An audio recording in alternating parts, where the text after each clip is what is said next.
mengawasi, masih ikut membantu turunannya.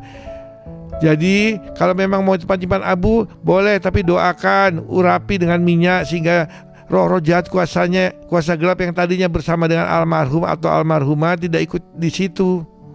Jelas ya saudara-saudara.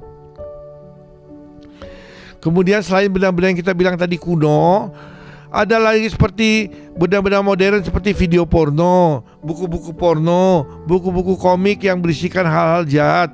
Khususnya dari Jepang tuh, anime-anime apa sanga-sanga namanya itu ya. Poster, mungkin poster-poster bintang rocker yang Anda sukai, film, musik dengan tema-tema setan. Anda harus mewaspadai musik rock karena masih banyak pemusik band rock mengadakan perjanjian dengan iblis agar lagu-lagu mereka laris dibeli masyarakat. Mainan anak-anak yang menggambarkan setan-setan, buku horor dan sebagainya. Ada banyak benda lain yang tidak dituliskan di sini, tetapi dengan membiarkan benda-benda seperti di atas masuk ke dalam rumah kita, maka kita memberikan tempat pijakan yang sah bagi iblis untuk menempati rumah Anda. Anda membuat lubang pada tembok pertahanan yang Tuhan sudah bangun di sekeliling Anda. Jadi kalau Anda yang membersihkan iblis masuk, Tuhan tuh gak bisa apa-apa. Malaikat palingan ngelirik aja sambil senyum-senyum. Dasar bego lu, katanya. Tuhan sudah suruh saya kesini, kamu malah datangin iblis.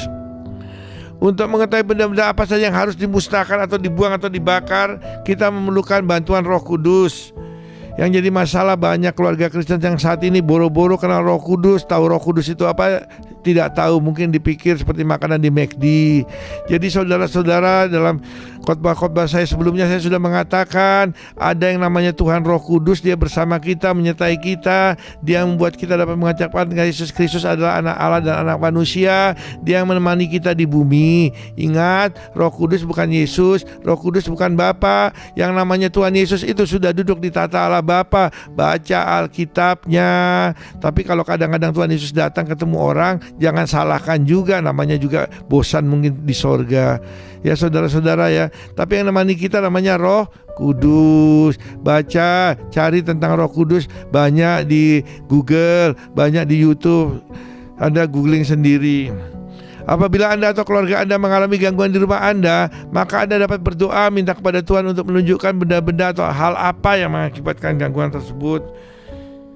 Yang jadi masalah ialah banyak orang Kristen saat ini tidak mempunyai hubungan yang akrab dengan Tuhan. Untuk itu Anda dapat minta bantuan pendeta Anda atau hamba Tuhan yang mempunyai karunia untuk membedakan roh atau mempunyai ketajaman rohani. Tapi juga lihat-lihat hamba Tuhannya. Banyak hamba Tuhan yang juga malah lebih parah dari saudara. Mereka sama sekali tidak mengenal Tuhan.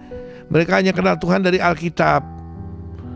Terus waktu Anda suruh datang setiap benda di rumah saudara, dia suruh ambil, dia bilang nanti saya bakar di rumah, dia angkutin semua barang-barang saudara, patung-patung mahal apa semua, pada tuh nanti dia jual. Hati-hati saudara. Ingat, kalau mau dia bawa, suruh dibakar di halaman rumah walaupun berapa harganya. Ada orang yang mengatakan yang mahal sayang pak, sayang palamu. Benjol, itu semuanya setan. Masa kita membawa setan ke rumah orang? Alasannya lagi loh, kan mereka juga dari setan. Hei saudara, jangan menghakimi orang lain. Hidup kita tidak lebih daripada orang lain. Kalau Rasul Paulus sendiri memerintahkan untuk dibakar benda-benda sampai 60 miliar, kenapa saudara sayang dengan benda-benda tersebut? Lagian kalau ada pendeta-pendeta yang mengatakan hal tersebut, padahal bukan dia yang beli, itu mencurigakan saudara-saudara ya. Ada 3 macam roh, yaitu roh jahat, roh manusia, dan roh surgawi, termasuk malaikat dan roh Tuhan. Seseorang yang mengetahui ketajaman rohani dapat mengenali jenis roh yang bergerak di belakang suatu peristiwa. Ada beberapa orang dalam tubuh Kristus yang punya karunia ketajaman, karunia membedakan roh, discerning. Orang-orang yang karunianya bertumbuh dan dikembangkan mampu melihat situasi rohani dari suatu tempat atau sekeliling orang dengan lebih akurat dibandingkan orang Kristen lainnya. Ingat, bukan indigo. Indigo melihat sesuatu 24 jam. Indigo melihat setan-setan, darah-darah sampai mengerikan. Kalau orang Kristen yang bisa Tuhan kasih karunia penglihatan tidak begitu saudara-saudara. Dia hanya dapat merasakan ada roh jahat. Mungkin dia bisa melihat tapi dia tidak takut, dan itu tidak berlangsung 24 jam. Ingat ya, bedakan saudara ya. Ketajaman rohani juga dapat diperoleh dengan cara mengenal Tuhan melalui firman Tuhan dan melalui roh Tuhan dapat mendengar suaranya. Mari kita bertobat, kita cari Tuhan dengan sungguh-sungguh agar kita dapat mendengar suaranya, agar kita dapat mengetahui ada roh-roh jahat di sekitar kita yang mengganggu keluarga kita. Semakin kita dekat dengan Tuhan, semakin kita peka akan kehadiran roh jahat di sekitar kita. Tapi harus diingat bahwa apabila orang yang memiliki benda tersebut tidak membuang atau membakar benda tersebut, maka kita tidak dapat berbuat apa-apa dan kita tidak mempunyai otoritas untuk memusnahkannya, karena benda-benda tersebut bukan milik kita. Misalnya kita diundang orang untuk membuang atau membakar benda-benda, kita bilang, "Pak, dibakar, maaf Pak, ini mahal, saya tidak mau." Ya sudah, pulang saja, gak usah bingung. Sekian dulu khotbah saya. Besok saya lanjutkan saudara-saudara tentang barang-barang tumpas yang harus kita usir dari rumah kita. Usirlah iblis dari rumah Anda. Itu baru dari rumah Anda, belum dari hati Anda. Tuhan Yesus mengasihi Anda dan seluruh keluarga Anda. Mari kita berdoa. Bapa di surga, hamba telah selesai menyampaikan firman-Mu. Biarlah Roh Kudus-Mu yang bekerja dalam hati setiap pendengar, setiap penonton. Dalam nama Yesus Kristus, amin. Saudara-saudara, mari kita berdoa. Doa yang diajarkan oleh Tuhan Yesus 2000 tahun yang lalu. Bapa kami yang di surga, dikuduskanlah nama-Mu, datanglah kerajaan-Mu, jadilah kehendak-Mu di bumi seperti di surga. Berilah kami pada hari ini makanan kami yang secukupnya, dan ampunilah kami akan kesalahan kami, seperti kami juga sudah mengampuni orang yang bersalah pada kami.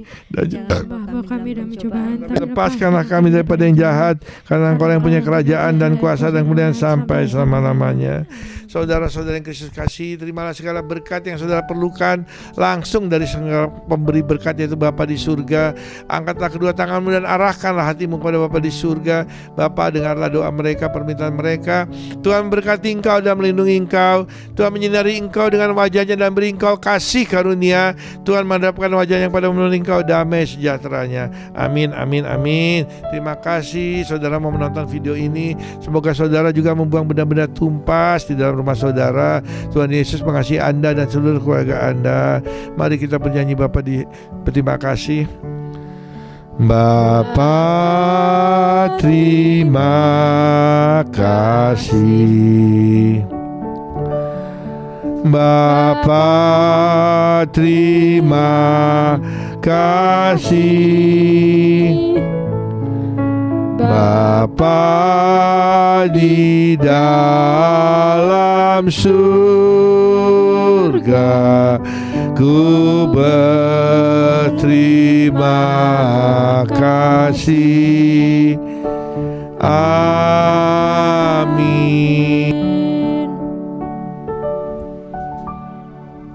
I have decided to follow Jesus.